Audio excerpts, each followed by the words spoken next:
আসসালামু আলাইকুম ওয়া রাহমাতুল্লাহি ওয়া বারাকাতুহু। ইন্নাল হামদালিল্লাহি ওয়াহদা ওয়াসসালাতু ওয়াসসালামু আলা মান লা নাবিয়্যা বা'দা আম্মা বা'দ। সম্মানিত উপস্থিতি, রমাদান শেষ হয়ে যাচ্ছে আর এর পরপরই আমাদের বছরে যে দুইটা আনন্দ উৎসবের তার মধ্যে একটা অন্যতম ঈদুল ফিতর হাজির হচ্ছে।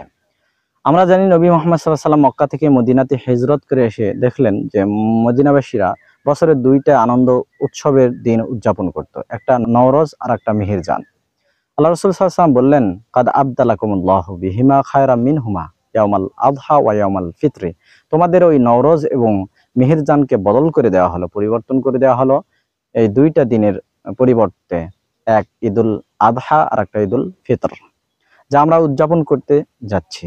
আলহামদুলিল্লাহ। সম্মানিত উপস্থিতি, সেই দিনের সেই উৎসব আর এখন এসে আমরা ঈদ উৎসব উদযাপন করছি, ওই নওরোজ মেহেরজানের সাথে আমাদের এই উৎসবগুলো মিলে যায়। না হলে পরে এই ঈদগুলো উদযাপন করতে গিয়ে অসংখ্য জায়গাতে বিভিন্নভাবে ডেক নিয়ে আসা হবে, লাল সালু টাঙিয়ে ঈদের যেদিন চাঁদ উদিত হবে সেই রাত্রিবেলা থেকে সারা রাত্রি ধরে এক্সরেডে যুবক যুবতীরা আনন্দ উৎসবের নাম দিয়ে, ঈদ উদযাপনের নাম দিয়ে সারা রাত্রি গাঁজা হেরোইন মদে মত্ত থাকবে, জুয়ায় মত্ত থাকবে, নারী নিয়ে মানুষ উল্লাস করবে। আস্তাগফিরুল্লাহ। সম্মানিত উপস্থিতি, এটা কি ঈদুল ফিতরের পবিত্রতা নষ্ট নয়?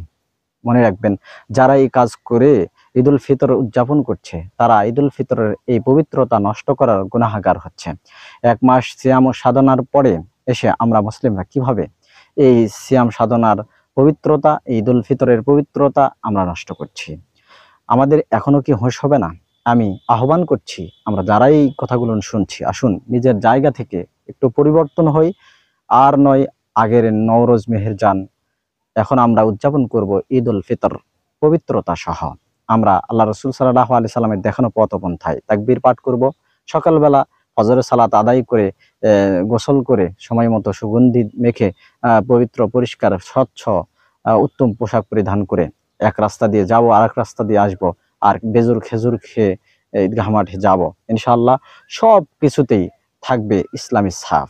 আমরা পরস্পরের সাক্ষাতে তাকাব্বালাল্লাহু মিন্নি ওয়া মিনকুম বলবো। এছাড়া আমাদের নিম্ন শ্রেণী মানুষগুলো যারা রয়েছে তাদের খোঁজ খবর নিব, তারা কি আনন্দে আছে কি নাকি শোক ও মুসিবতে আছে। তাদের মুসিবত, শোক, তাদের ঝামেলা সবকিছুকে দূর করার জন্য আমরা চেষ্টা করব, তাদের পাশে দাঁড়াবো। সর্বোপরি আহ্বান জানাই, আসুন আমাদের এবারের ঈদুল ফিতর হোক ঈদুল ফিতরের মতো হক আদায় করে, আল্লাহ তাআলা আমাদেরকে এই ঈদুল ফিতরের পবিত্রতা রক্ষা করে, সালা আদায় করে, পরস্পরের কুশল বিনিময় করে আদায়ের তৌফিক দান করুন। আমিন। ওয়া আখিরু দাওয়ানা আনিল হামদুলিল্লাহি রাব্বিল আলামিন। আসসালামু আলাইকুম ওয়া রাহমাতুল্লাহি ওয়া বারাকাতুহু।